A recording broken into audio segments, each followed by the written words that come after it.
I feel like this is very far away. Sunlight face. Okay. Welcome to my car in a park because I was gonna read in a park and I was like, you know what I should do? Film an awkward book review because I haven't done one of that. And apparently I'm gonna do this more. I already tried to film one and it was like right up my nose because I have nowhere to put my phone. Should have thought that through before. This sunlight thing's gonna bother me. Is it gonna bother? It's fine. It's okay.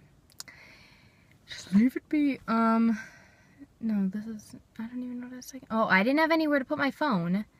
So it was like, it was weird, like, welcome to the inside of my car. Today I'm gonna do a book review. Probably should have stated what it was for. Six of Crows. Let's take a moment to look at how pretty this is. It's like my baby. If you're here for like, this book was 3.7 stars and this is what I enjoyed about it, I don't know that I would stick around too long because I'm mostly just going to be rambling about what happened in the book, and if you don't want to be spoiled, probably leave after the next minute. Otherwise, I can't be responsible for my actions. It's I don't know. It's been a big thing because, I mean, I've heard about it, so I live under a rock. Six of Crows is a book about a group of teenagers who basically are hired to do a heist. They're in a gang called the Dregs, which is not like an evil, but whatever. And they're hired to break this scientist out of a place called the Ice Court, which it's basically viewed as impossible because there's like so much security. But anyways, you'll figure out, obviously, they take the job and try and break into it and rescue the scientist who's making like a harmful drug that could tear stuff apart. I don't know. There's 6 characters. I'll let you... One's name is Kaz. There's one called... I call her Inez, but her name's spelled I-N-E-J. Oh, low power battery mode, sorry. Her name is spelled I-N-E-J. So, I call her Inez. If you call her something else, good for you. I'm sure people will be like, that's not how you say it, but in my head it is. Just let it be good in my head. Then there's Nina, Mateus, and Jesper and Wylan. My favorite is definitely Jesper. He's so funny. And Wylan, too. They're my favorite together.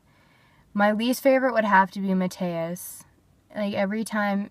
Not every time. Because I like them all, but if someone had to die, it was like, it better be you. Because, just to be fair, they're all so good, but then... He's good too. I mean, in another book, he probably would have been better, but because all the characters are already so good, like, if it has to be one, can it just be you while you do it? Because, and then, okay, now you can leave. If you haven't read it, just take my word for it. It's good.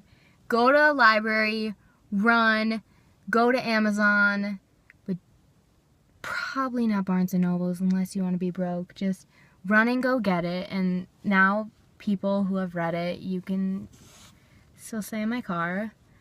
And then once you have read it, come back and join me again in my car. But okay, Mateus. No, first we're gonna start with the happy people, Jesper and Wylan.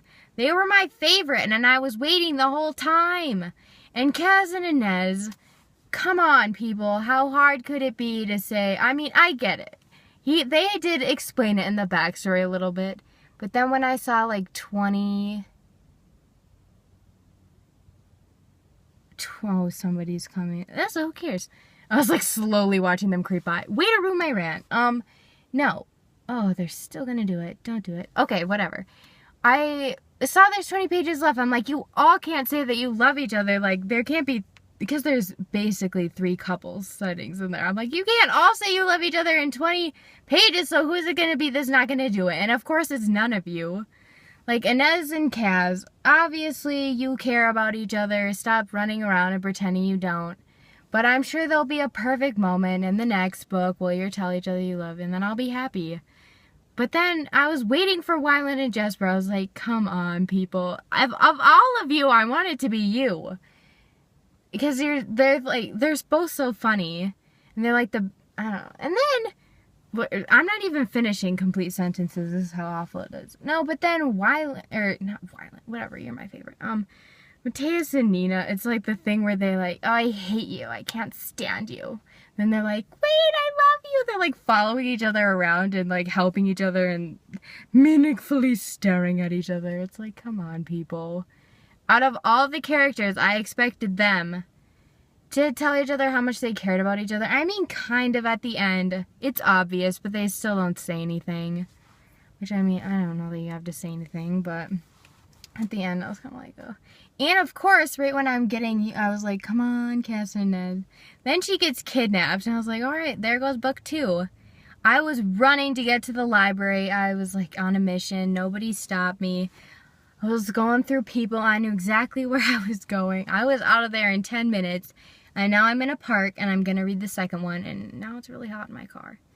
I'm not even making complete sentences. I'm just breaking off into other things and waving my hand around, doing an F in sign language. Steady? Oh, now I have... That's alright. Okay, well, so yesterday, fun fact, my phone overheated and died. Oh, now I'm in the shadows. Hello. And I was hungry, so I drove home and ended my rant because I was hungry, and now it's gonna, I know right where I left off, I think. Basically, I think I was just ranting about everybody pretending they're not in love and they're not. But I have more than that, because the whole story is not just about romance. So, what happened? Why? So Wyland doesn't get it. He has a different face now. Does he get his face back? I'm gonna be mad if he doesn't get his face back. Does it stay as the other kids? Which would just be weird, because now you have 2 of them running around. And it's like, I understand why. And then they left off, so is Nina gonna die now because of the drug? Which, I don't think they're gonna kill her off, because that would just be stupid. But then obviously she's gonna be different, but whatever. It's still gonna be weird. And I understand why they did it, but at the same time, you're like, it could have been worse. Luckily, none of them died, but I'm kind of thinking maybe one of them does in the second book. But if not, good job for you, writer of the, I don't know, what's that? Writer of the book. And then Wyland's dad, how big of a jerk is he? I did not see the thing coming, though, where they switched the kids, so then I was like, oh, but then I was like, oh no, that's awful. His dad is such a douche. I don't even know what to say to that. I mean, luckily, my parents are like that, so I wouldn't know, but that's kind of harsh. That's all I wanted to add. Wyland's dad is a huge jerk. He better get his face back. Nina better not die. But, I mean, now she's gonna be hooked on it, so I don't know. That's all I wanted to tell you. I'm in a whole new outfit, dress and everything. I'm in a different park today. But then I was like, driving down the road, and I was like, oh yes, I didn't finish that. And I probably shouldn't have wasted time making one in the first place if it was just going to end with my phone having a panic attack and, you know, blacking out and dying. So that's what I wanted to tell you. Welcome back to my car. And I'll probably be back soon making another review of the other book, Crooked Kingdoms. That's what it is. So I'm just gonna leave now and stop overheating in my car. No. Oh, that was hot. Okay, bye.